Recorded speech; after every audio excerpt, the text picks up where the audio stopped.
आका अलैहिस्सलाम ने इरशाद फरमाया मेरी उम्मत में दो किस्म के शिरक हैं। एक है शिरके खफी, छुपा हुआ शिरक, और एक है शिरके जली, खुला शिरक। शिरके जली ये है कि अल्लाह के सिवा किसी और को खुदा मान लिया। बोलिए ऐसा नहीं हो सकता। मैं मेरी उम्मत कभी भी शिरके जली नहीं करेगी, किसी और की इबादत नहीं करेगी, लेकिन मेरी उम्मत शिरके खफी करेगी, खुफिया शिरक। साहबा ने पूछा हुजूर खुफिया शिरक क्या है?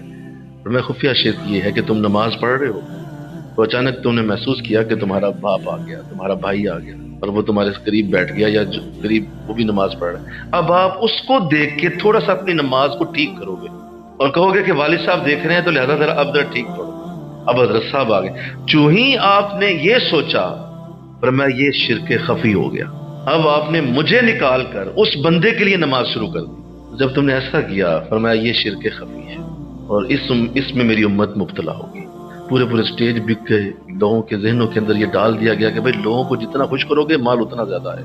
और जिस शेर पे लगा हुआ कि ये जरा ज्यादा लोग सुन रहे हैं उसको मोहतरम बार बार पढ़ रहे हैं। बार पता है ना कि लोगों को मजा आ रहा है, तो सारा कुछ तो खत्म हो गया। आपने तो हल्की सी उसकी लाइन चेंज कर दी तो वो नात खानी तो ना रही, अब तो वो शिरके खफी हो गया। तो ये पूरी की पूरी मजलिस रियाकारी में चली गई। तो बताओ रहा क्या? लोगों के लिए कोई अमर किया जाए इससे बड़ा कोई नुकसान नहीं है। हजरत इमाम गजाली रहमतुल्लाह तवील हदीस लिखते हैं, इसमें आप फरमाते हैं कि एक शख्स के आमाल जब वो करता है कोई भी अमल, वुजू करता है, नमाज है, कुरान है, दरूद है, हजारों नेक अमल है, तो फरिश्ते उसे सोने के थालों में रिसीव करते हैं और सोने के थालों में लेकर उसको पहले आसमान पे ले जाया जाता है अल्लाह की बारगाह तक पहुंचाने के लिए।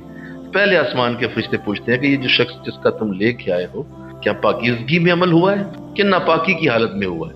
तो कहते हैं जी पाक था। दरवाजा खोल दिया जाता है। दूसरे आसमान पे फरिश्ते पूछते हैं कि अच्छा ये अमल जो आया है ये बताइए क्या उसका वुजू ठीक था, क्या उसके कपड़े ठीक थे, क्या उस वक्त उसकी हालत दुरुस्त थी नेकी के अमल में? कहा जाता है बिल्कुल दुरुस्त, वुजू कपड़े बिल्कुल दुरुस्त थे। कहा ठीक है जाओ ले जाओ। दूसरे आसमान से उसे तीसरे आसमान तक उठाया जाता है। तीसरे आसमान पे फरिश्ते पूछते हैं अच्छा ये बताओ जब इस बंदे ने अमल किया तो उसके अल्फाज ठीक थे, गलत अदायगी तो नहीं की गई?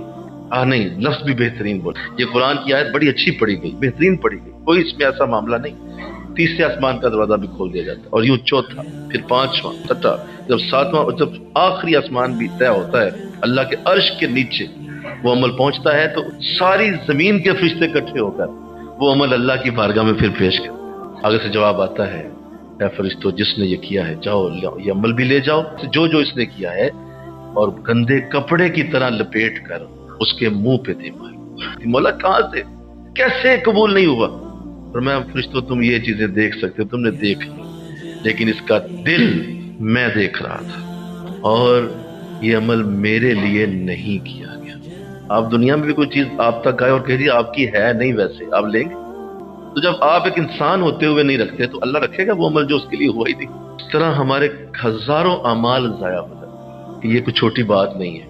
वक़्त भी दे रहे हैं, वुजू भी कर लिया है, आ भी गए हैं, मुसल्ले भी बिछ गए हैं, सारा कुछ हो गया है, कपड़े भी ठीक हैं, खुशबुएं भी लग गई हैं। किसके लिए कर रहे हो? सारा कुछ तो कर लिया तुमने, बताओ कर किसके लिए रहे हो? वो सारे अमल को करने के बाद उसका रिजल्ट सिफर। तो बताओ इससे बड़ा क्या जुल्म हो सकता है? इसकी ट्रेनिंग करें कि आपका ये अमल किसके लिए हो रहा है।